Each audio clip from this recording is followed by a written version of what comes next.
The consensus pick for the National League Central are the St. Louis Cardinals, but the Milwaukee Brewers, well, they have different thoughts. Chuck Freimund, the new host of Locked On Brewers, joins the show. What show is that? That's Locked On MLB. You are Locked On MLB, your daily MLB podcast, part of the Locked On Podcast Network, your team every day.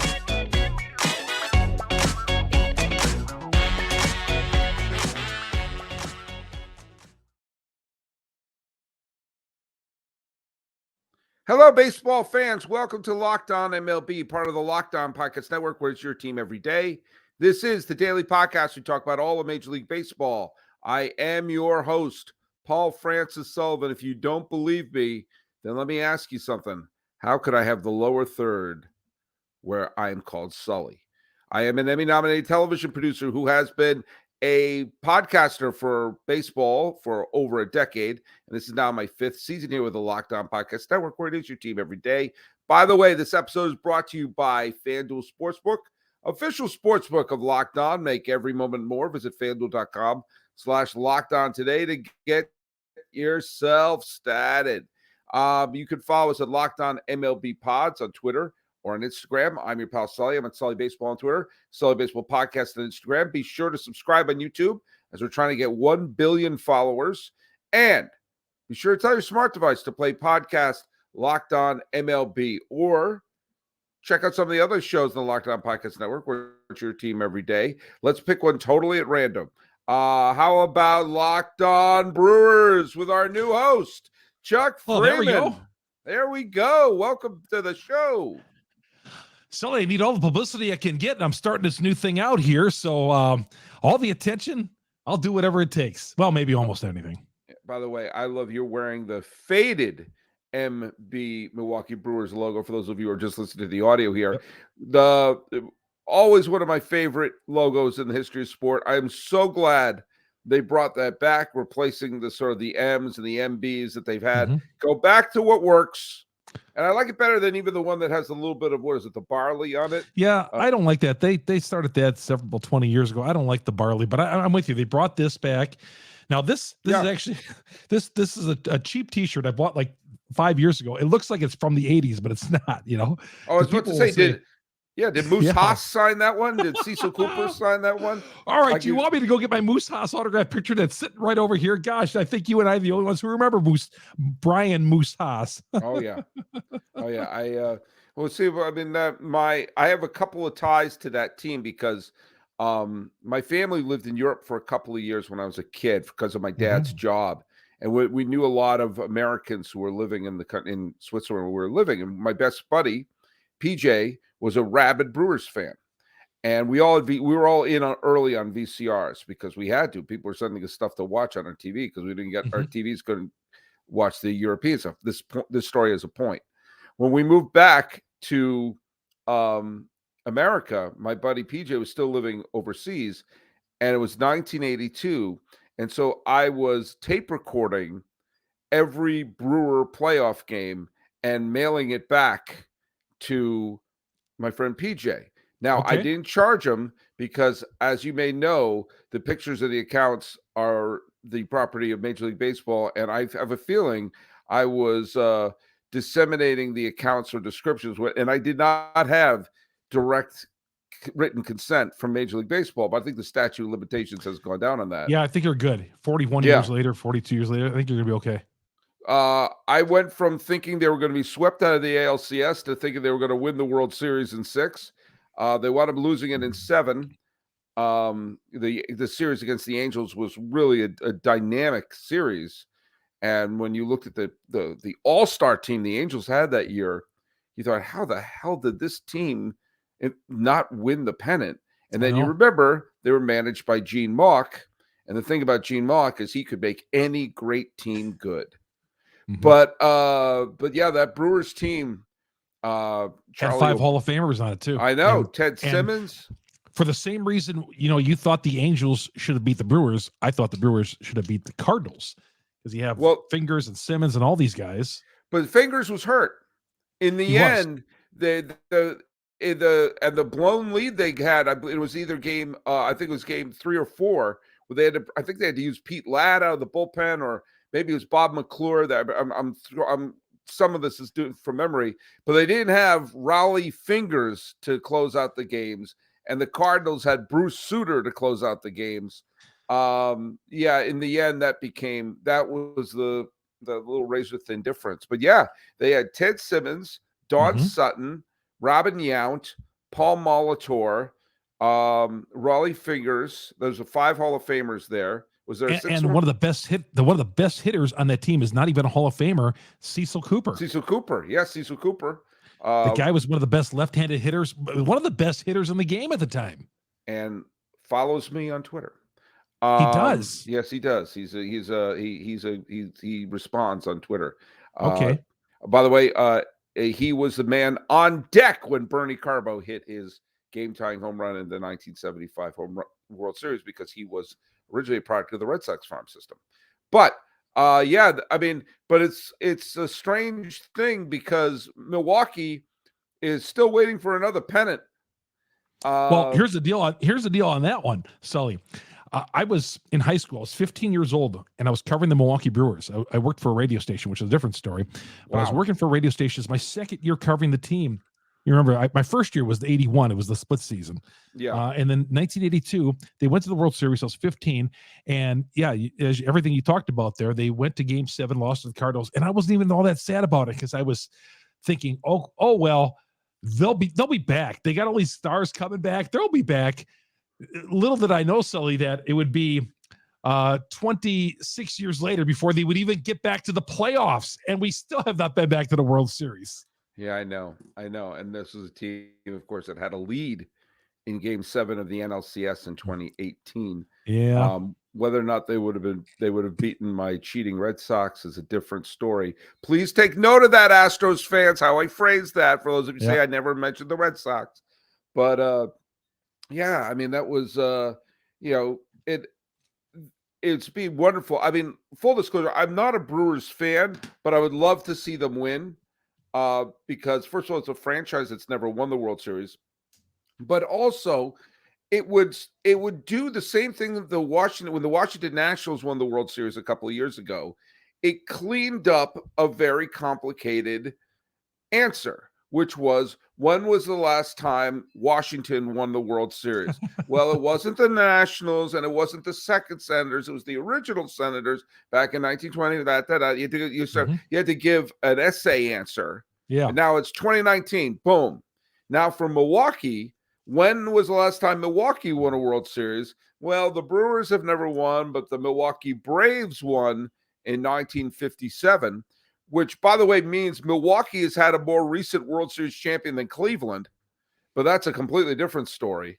But yeah, I mean, just making it a clearer answer, just make it a simple answer. And let's face it, Brewers fans have suffered enough, and they've seen, if you're a Green Bay Packer fan, obviously you've had championships, and if you're a Milwaukee Bucks fan, you've had a title recently. Well, come on, let's go. Let's have one for the Brew Crew. Well, I'm with you on that. And attendance, despite the fact that there's been one World Series appearance in 53 years, Sully, fans still continue to go out to the games. You'll have sellout on opening day yesterday. You'll get good crowds now the Tuesday after opening day. They'll get about 15, 20,000, but still, there are teams that have had more winning seasons and have had more overall winning than the Brewers that won't draw as well as Milwaukee. We got this beautiful stadium, but right now, the owner, Mark Athanasio, is under some heat because fans are getting antsy, as you can imagine.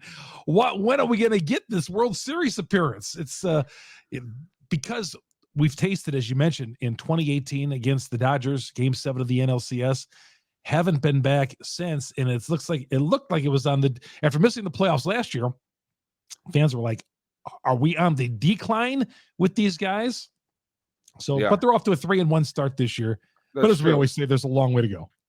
And by the way, I've not been to. I'm going to call it Miller Park. I don't know what the hell it's called now. I still call it Miller Park. Yeah, Fan Field, American Family Field. Whatever. It's Miller Park. I went to the old Milwaukee County Stadium with my late father back in 1991. They still had Molitor and Yount on that team. They also had Willie Randolph on that team, oddly. He batted like 340 that year, Yeah, too. it was his last year. He had a wonderful Yes. season with them. He was like 40 years old, and he was amazing. And I will say this: it was a nice stadium. It was definitely an old timey stadium. It was a nice ballpark, old county stadium. But man, the food was amazing. Oh, we had brats there, and it was like, oh, I looked, I was like, oh, this is not an Oscar Mayer wiener here. This is the real thing we're having right here. I feel like the food was better at the old county stadium than it is currently at a Miller Park, we'll say. We'll be old school here. Miller Park.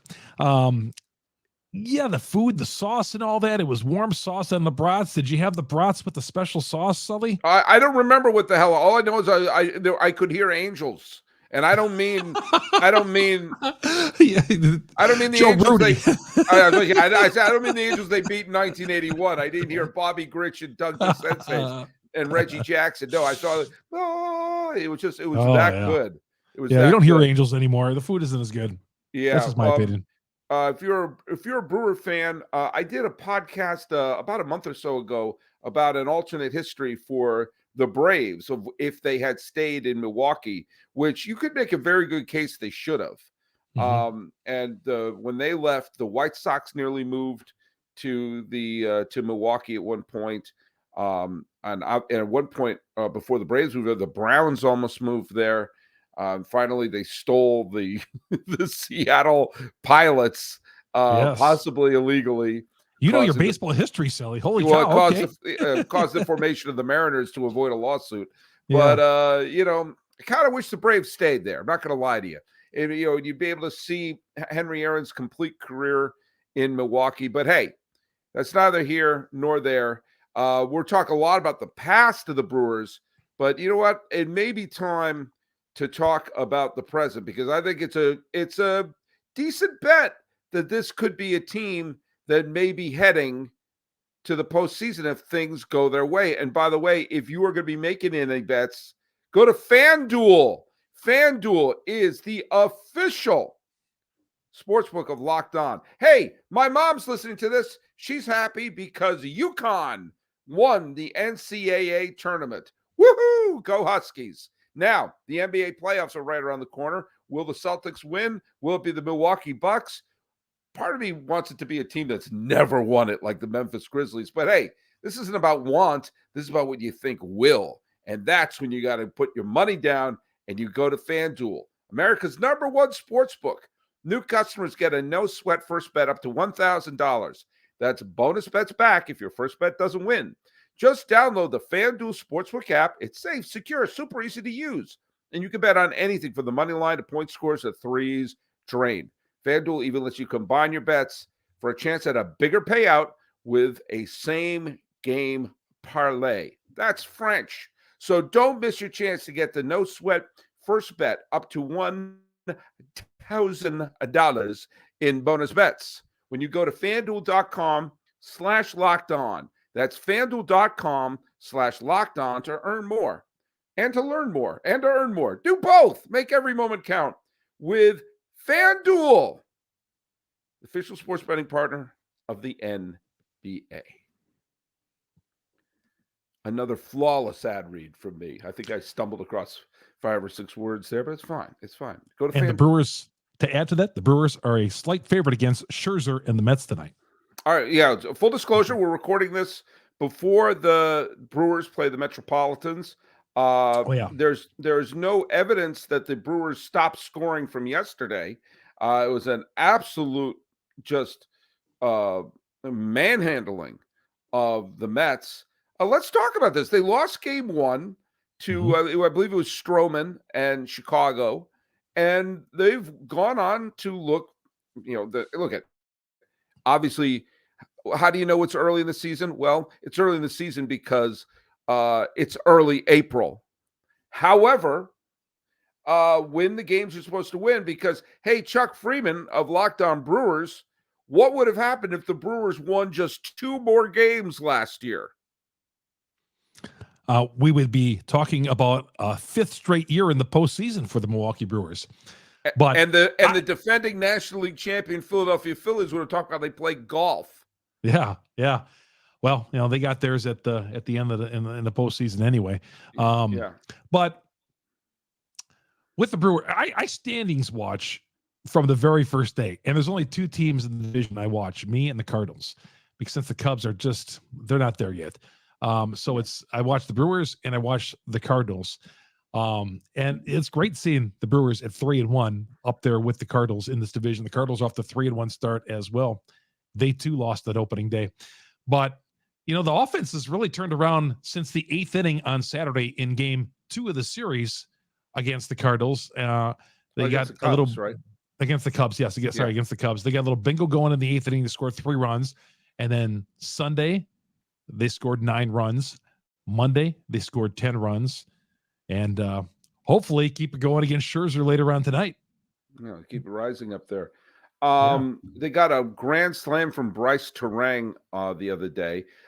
There's a acquisition I want to point out because look at again, it's only like 4 or 5 games in the season, but sometimes the more important roles, especially for a team that needs to get out of the gate with a strong start and get the bitter taste of the final few weeks of last season out of their mouth. An unheralded, I think the definition of an unheralded acquisition was Brian Anderson, infielder from the Miami Marlins for the last few years. Had a couple of good, had a couple of decent seasons in Miami, but has not, didn't play much last year. First 4 games out of the gate this year, he's filled in nicely at third base. Thank you very much. And this could be one of those little diamonds in the rough situation if this keeps up. Absolutely. And that's what the history of the Milwaukee Brewers here. Find someone and try to make them a reclamation project. They're trying to do that with Luke Voigt as well.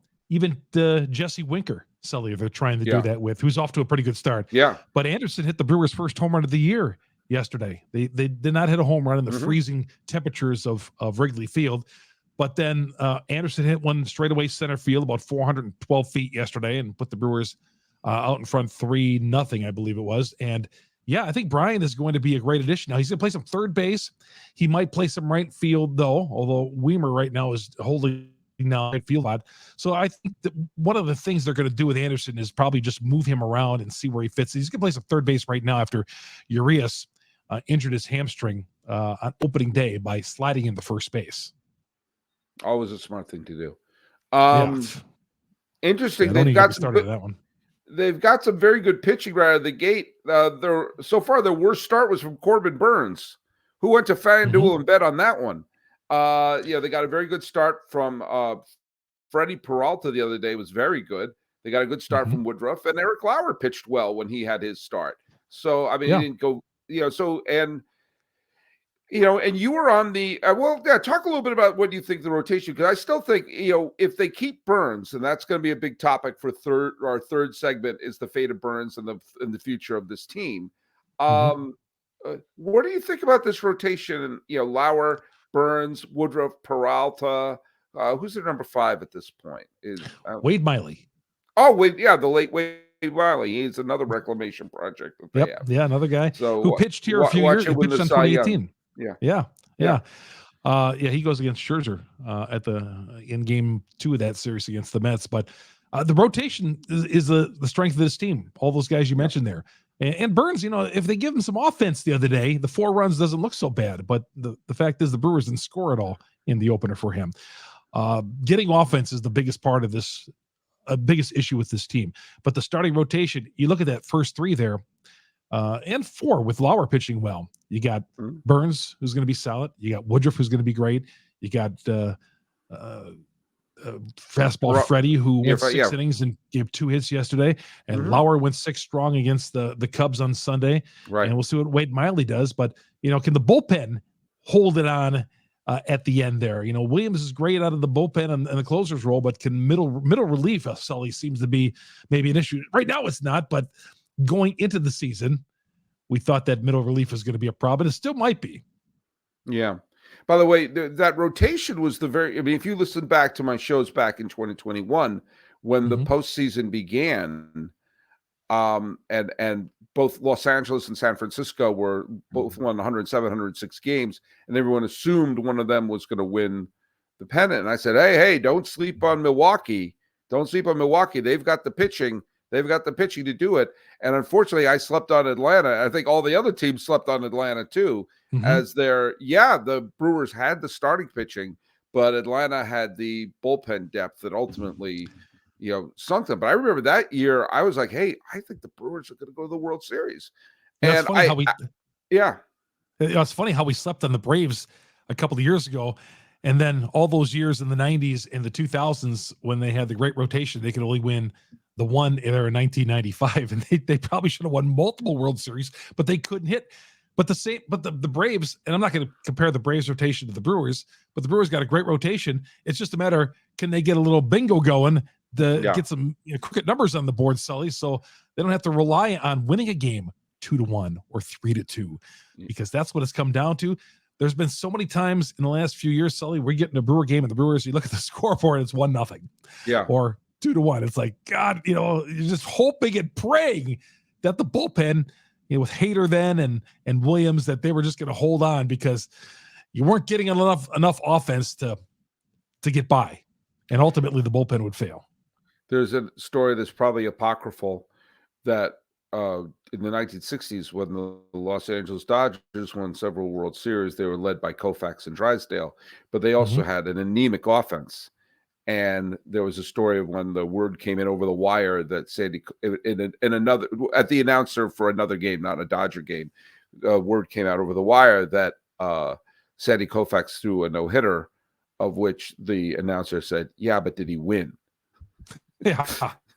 Because that was seems like some great pitchers like that. I mean, isn't that odd that some of those great pitchers, like a Greg Maddux, even though Sully, you remember Nolan Ryan? There was, I think it was the 86 Astros that, and I hope you don't mind me throwing out these old school teams and all that, but the 86 Astros, I think Nolan Ryan went like 7-18. I'll tell you exactly what.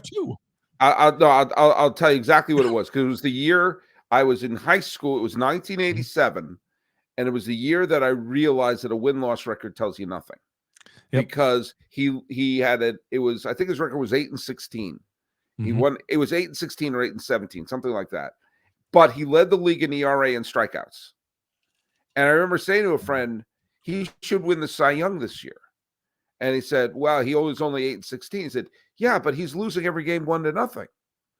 And that was the year I realized how stupid a win-loss record is in terms of a metric of a pitcher's excellence. I think the next year, or maybe the year afterwards, Storm Davis won 19 games with an ERA in the mid-4s, and he averaged 5 innings a start because he played with the A's, with Canseco and McGuire and Dave Parker and Carney Lansford and Ricky Henderson and all them.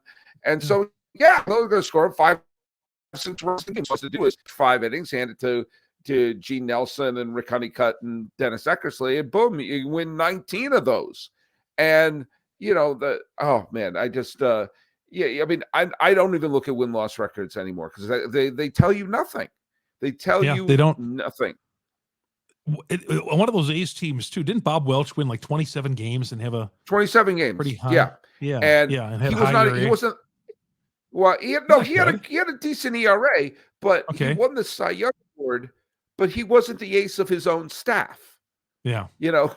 They had the Cy Young winner, but game 1 of the playoffs was Dave Stewart, because he was the ace of the staff.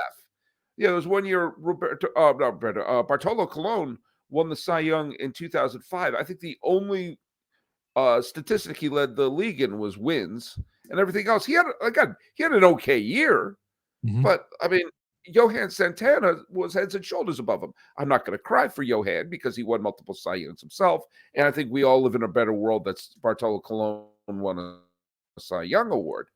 But anyway, that's just well, we're going to talk a little bit about the pitching situation, but I'm telling you, the GM for the Milwaukee Brewers did a wonderful job assembling this pitching staff. Now they better get off their butts and assemble themselves a decent lineup. But I'm telling you, being a baseball general manager is not as easy as it looks. And I'm testing that out every single day on Ultimate Pro Baseball GM. Now, we're all playing this out here. My whole life I've been being my own strange little GM of my, baseball card leagues, fantasy leagues, playing hardball. But Pro Baseball GM is the best way to do it.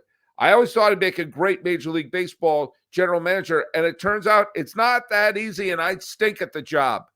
Now, if you have the same thoughts and fantasize about it, you got to try Pro Baseball GM. It allows you to manage every aspect of a franchise, playing through seasons, leading the franchise and fans to glory as you rebuild your dynasty. My fictitious team is the Honolulu Waves, and I'm hoping to win the World Series before the real Cleveland team does. I almost said the other team name. In the simulation, you're responsible for hiring the right coaches, staff, managing finances, scouting and drafting players, manage through difficult personalities and injuries, navigating your franchise through free agency and the ups and downs of the season. It's a challenging and realistic game world. Ultimate Baseball GM is completely free, playable offline and on the go. Play as you want, play at work, play whatever you want to. Play when you're supposed to be in a Zoom meeting and you're really just playing the game. Locked On MLB listeners get a 100% free boost to their franchise when using the promo Locked On in the game store. So make sure to check it out. To download the game, just visit probaseballgm.com, scan the code, or look it up at the App Store. That's probaseballgm.com. Ultimate Baseball GM. Start your dynasty today. Rough times for the Honolulu Waves.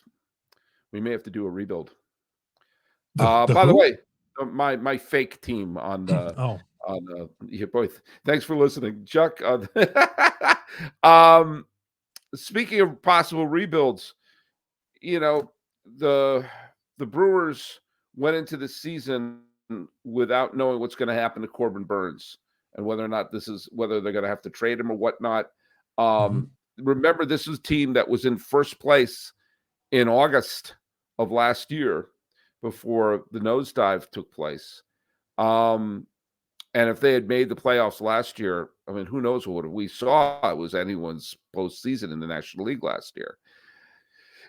The fate of Corbin Burns, I think the fate of the team the fate of Corbin Burns rests on the success of this team, which is why I think in so many ways it was important for Milwaukee to get out of the gate strong, to be able to be a contender right out of the gate, as opposed to if they stumbled out of the gate and had a losing April and May, that would give them cover to say, well, it's not our year. We got something for Corbin Burns. Do you agree with me on that? And what do you think is going to happen? Is there a possibility of resigning him, or should they? Well, I think there's one of the free agents that they'll sign. When I say free agents, potential free agents, there's Willie Adames, there's Corbin Burns, and I think Brandon Woodruff. You can't sign all three because of obviously the financial situation that a club like Milwaukee is in. So I don't think Burns will be here. I don't think Adames will be here. Woodruff will be the guy. I think Sully, they'll sign long-term. But Burns, and in some cases, I think I like Woodruff better than Burns. Woodruff will come at a cheaper price, I think, hopefully. But Burns was ticked off with the franchise when he lost his arbitration case. I do think if the Brewers are not in the pennant race in July, they will trade him. That's my gut feeling. Much like you saw the Brewers trade Josh Hader, I think they'll trade Burns. But I don't think if they're within arm's length like they were last year when they pulled off the Hader trade, they would do the same thing because that ruined chemistry last year. But let's say they're 7, 8, 9 games out. I think Burns is going to get traded at the All-Star break to a contender, and that'll be it. They'll get some more prospects in return. But they're not re-signing him. And if they would have given him that $750,000 more, Sully, in that arbitration deal, they're throwing money away because why give him $700,000 if you're not going to re-sign him anyway? I think everybody knows. It's just like when Prince Fielder was here, he was not going to be here long-term. It was going to be a decision between him and Braun, and they chose Braun. And it turned out both guys really didn't fill out the contracts that they got. So Burns is, but as far as this season is concerned, we'll see how he does in his next outing, which is tomorrow. Yeah, and I mean, I think it's interesting that this is a team that you were on the National League Central preview episode we did with the other NL Central hosts, And the thing that was really startling to me was that if the Brewers do a rebuild this year, then the Cubs are still in the middle of their rebuild. They're not ready to contend yet. And Pittsburgh is clearly still in the middle of rebuild. And despite playing well the first 4 games of the season, you're hard stretched to say that Cincinnati is ready to contend this year. That means you may have 4 rebuilding teams in one division, which means the Cardinals would win the division by 15, 20 games with a flawed team. Well, I feel, Sully, we're always rebuilding with the Milwaukee Brewers, but what are we rebuilding from? Because when I think of rebuild, you think of you've built something in the first place and you won a championship. But what are we rebuilding from? Because I feel like every time we rebuild, we never build the entire building. Does that make sense? No, it makes all the sense. Well, and again, championships. Well, and this is the difference between the run that Milwaukee had between, was it 2017 and last year, as opposed to the 2-year run that Kansas City had. They got to put the roof on the building. Yes. And when they tore down that team, they could do a big victory lap because they did win the back-to-back pennants. They did win the World Series against the Mets in 2015. And even though it was a very small window of opportunity, Royals fans got to get their title. Thank you very much. There was a non-Don Denkinger aided championship in Kansas City. And for Milwaukee fans who might think, is this it? We didn't get to have our victory lap. And I think that if they tear this down, I think there'd be a lot of mistrust. And again, I'm not a Brewers fan, but I would imagine there would be a lot of mistrust amongst Brewers fans to say, hey, you guys couldn't even pull it over the top. Well, the problem here, Sully, is this is a baseball issue. So yeah, I could say it's the Milwaukee Brewers, but it's not Mark Atanasio's fault that he can't re-sign all 3 of these potential free agents or give them long-term extensions. It's just not. It's a baseball thing. It just is. So what is he to do if he doesn't have $300 million to throw at Burns and $200 million to throw, or $250, whatever Woodruff is going to command, and the big contract that Adames is going to get? You can't do that.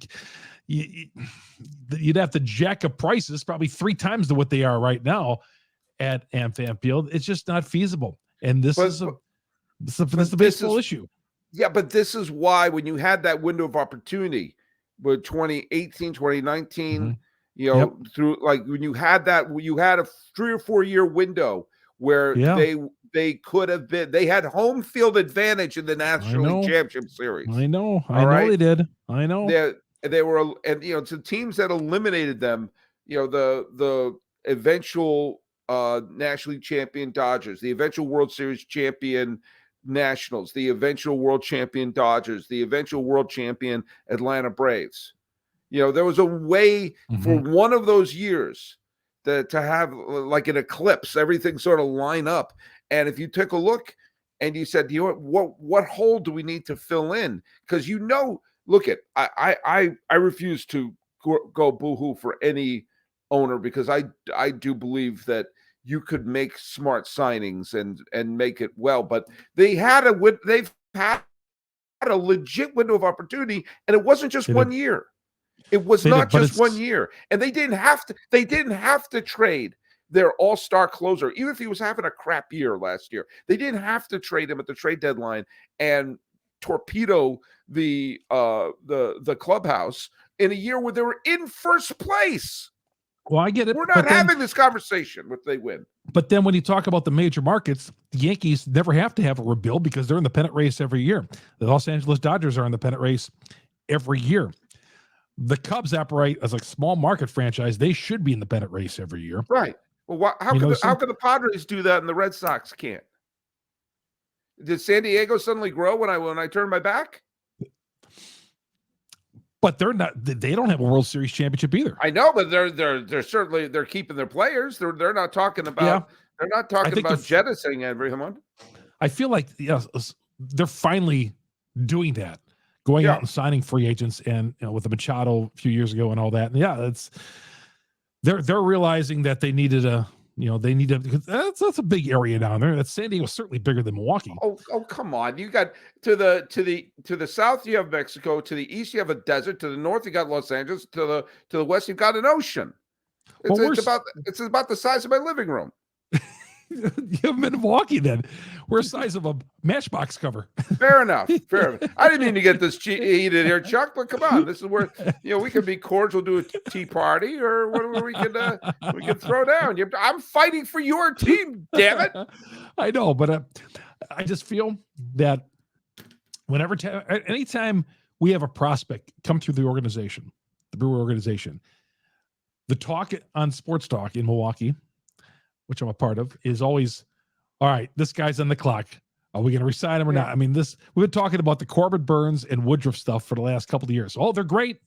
Burns won a Cy Young a couple of years ago, but is he going to stay here? And ultimately, we're going to wake up one December day, and if they don't trade him, Corbin Burns has signed a 6-year, $300,000 million contract with the Los Angeles Dodgers. And he'll break down. He'll break down with them. My point is that they've had a window of opportunity that isn't 1 year. Mm-hmm. They've had if we're having this conversation in 2018 as opposed to now, this is one of the reasons why it was so frustrating for Nats fans until they finally won it in 2019. But when they're like, oh, we're going to save Strasburg down the stretch, they're like, you don't know if this is going to all line up again. And you don't know if you're a team like the Brew Crew that you say, okay, this is our time. What holes can we just patch up right now? Again, it's easier for me to do, and it's hard if you're using Ultimate Pro Baseball GM. But anyway, I want to see the Brewers win. I like the players on there. I like Greg Counsell. I like that they went back to the Boy Scout uniforms. Or the Cub Scouts. They're Cub Scouts. They're the Cub Scouts of America. Well, that's another issue with Counsell, Sully, he's on the final year of his contract, the lame duck year, as they call it, because he does not have a contract extension. Mark Attanasio, the owner, yesterday was asked what's going on there. And Attanasio says, well, Craig has got 2 boys in college. Is he going to go off and watch his kids play college baseball? It's not often you get a chance to do that. And so when he brought that up, it was like, wow. So maybe Craig mentioned to him that he's in the back of his mind that he might not be back next year, that he might go off and watch his kids play college baseball. That's what I took from it. So we could have a new manager next year. Well, let me tell you what. If they have a new manager, I nominate Chuck Freimund, the new host of Locked On Brewers. Hey, Chuck, this has been fun, and I love it. Look, I hope you don't mind getting a little, but this is everyone's just listening and not watching the feed. I think we both have a big grin on our face because that's part of what these are. This is these like the arguments you have at the bar talking about this and that. And we can go on for 3 hours if you want. and let me tell you something. In this day and age, with this world we're living in right now, I would much rather argue about the Brewers' window of opportunity than politics, religion, race, and everything else going on in the world. Let's talk Brew Crew. And by the way, if you want to hear about the Brew Crew, Chuck Freimund is our brand new terrific host for Locked On Brewers. Tell people where they can listen to your show. All right, you could go to all your podcast providers. You go to YouTube, it's on there, Locked On Brewers. I try to do one every day, Sully, and I know we're supposed to do it Monday through Friday, but to me, baseball is 7 days a week, and I'm trying to do this 7 days a week right now with shorter editions on the weekend. Recaps of the Friday and Saturday games. I do a 10, 12 minute, depending how it is. Right. We'll see how that goes, but I've been doing 7 days a week so far. We'll see how I am in July. Well, fans of the old Sully Baseball Daily Show know that I did not miss a single day between August 24th, 2012 until April 1st, 2017. So that was nearly 5 straight years where I did 365 shows a year, except on the leap year. That's when I did another one. What was this? Where was this, Sully? That was the Sully Baseball was the name of that podcast. Oh, wow. When that ended, not long after that, I joined Locked On, where I had to scale back my production to only 5 days a week all year long. I decided to give myself a little bit of a break. Although I think we're doing 6 episodes this week. So there you have that. Hey, by the way, thanks so much for making Locked